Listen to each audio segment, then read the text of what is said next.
আজি आमे doctor Joseph मर्फींकर गोटे एमिति बही विषय कथा हेबा जहाँ सतरे कोटी कोटी लोकंकर जीवन को बदली देछि। हाँ, एही विश्लेषणटी आपणक अवचेतना मनर शक्ति उपरे आधारित। आसंतु देखिबा आम भितरे लुचि रहिथिबा सेही असीम शक्तिर तालाको केमिति खोला जाई पारिबो। डॉक्टर मर्फी गोटे बहुत मजादार उदाहरण दियंती। से कहती दुनिया रे मुख्यतः दुई प्रकार लोक अछंती।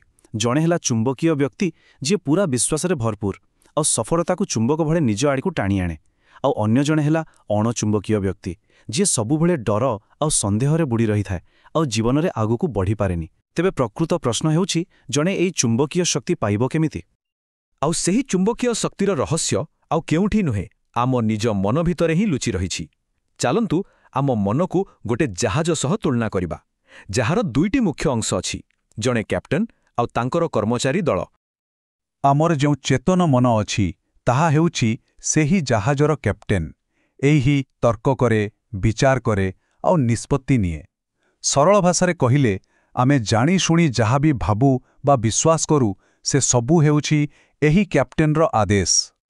आउ आमर अवचेतन मन से हेउछि इंजिन रूम रे थिबा कर्मचारी दल।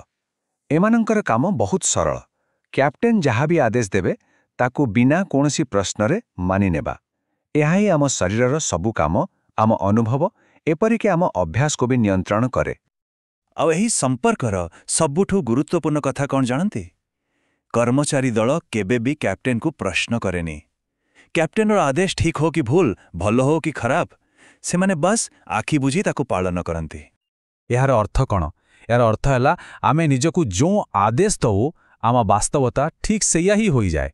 जेतेबेले आमे बारंबार भावु मो द्वारा यह हेबनी किंबा मु एते बुद्धिमान नुहे, आमे प्रकृतरे निज अवचेतना मनकु सेई आदेश देउथाउ।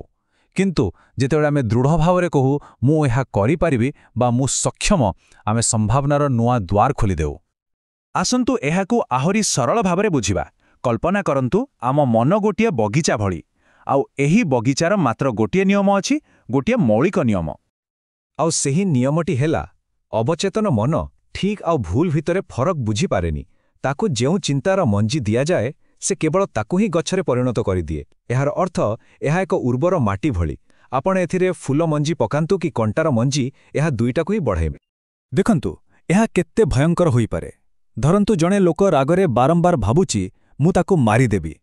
एही विषाक्त चिंताकू बारंबार दोहराइबा परे तार अवचेतन मन एहाकू गोटी आदेश भावी ग्रहण करिनिए। आउ तापरे से एमिटी परिस्थिति तैयारी करे जेउठी सेही भयंकर कामटा सतरे घटी जाए। किंतु ठीक एहरा उल्टा भी सत। जदि जणे छात्र पूरा विश्वासर सह बारंबार भावे कुहे मु परीक्षारे टॉप करिबी, तेबे तार अवचेतन मन सेही आदेश को ग्रहण करिनिए। फलरे एहा ता भितरे एमती प्रेरणा आउ शक्ति सृष्टि करे जे से कठिन परिश्रम करने बाध्य हुए आउ शेषरे सफलता पाए। देखिले तो प्रक्रिया पूरा समान, केवल मंजीटा अलगा।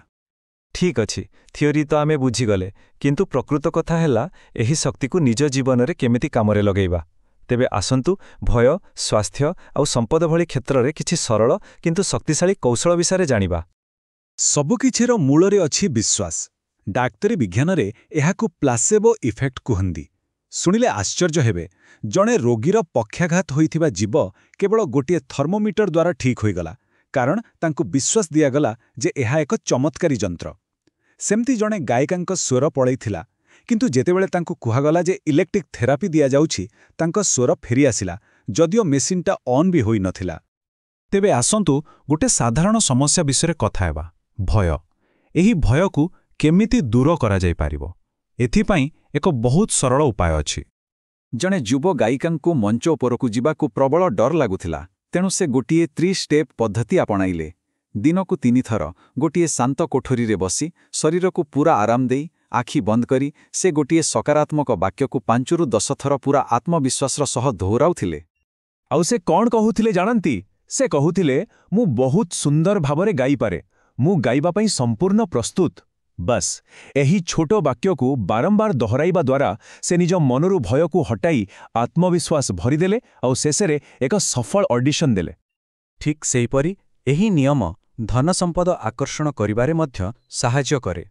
अभावर मानसिकतारु बाहारी प्रचुरतार मानसिकता को आसिबा पई पुनरावृत्ति गोटे जबरदस्त उपकरण। केवल 2टी शब्द संपद ଆଉ ସଫଳତା। ରାତିରେ ଶୋଇବା ପୂର୍ବରୁ 5 ମିନିଟ୍ ପାଇଁ ଏହି ଦୁଇଟି ଶବ୍ଦକୁ ଧୀରେ ଧୀରେ ଅନୁଭବ କରି ଦୋହରାଇଲେ ଏହା ଆମ ଅବଚେତନ ମନ ପାଇଁ ଗୋଟେ ଲୋରି ଭଳି କାମ କରେ ଆଉ ତାକୁ ଧନୀ ହେବାର ଅନୁଭବରେ ଭରିଦିଏ। କିନ୍ତୁ ଏହି ମଞ୍ଜି ପୋତିବାର ସବୁଠୁ ଭଲ ସମୟ କେଉଁଟା?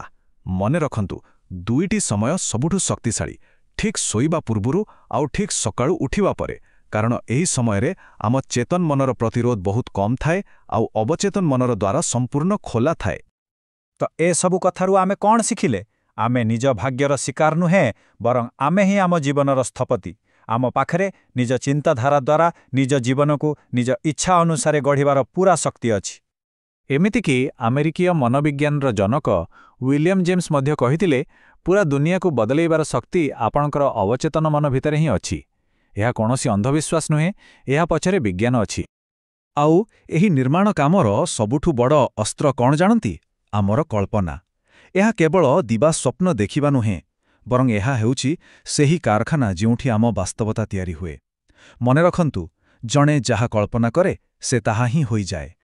ଶେଷରେ କେବଳ ଏତିକି ମନେ ରଖିବା ଦରକାର ଯେ ଯେମିତି ପାଣି ଯେଉଁ ପାଇପ୍ ଦେଇଯାଏ ତାର ଆକାର ନେଇଯାଏ, ଠିକ୍ ସେମିତି ଆମ ଜୀବନ ଆମ ଭିତରର ଚିନ୍ତାଧାରାର ଆକାର ହିଁ ନେଇଥାଏ। ତେବେ ପ୍ରଶ୍ନ ହେଉଛି, ଆଜିଠାରୁ ଆପଣ ନିଜ ମନର ବଗିଚାରେ କେଉଁ ମଞ୍ଜି ପୋତିବାକୁ ଯାଉଛନ୍ତି?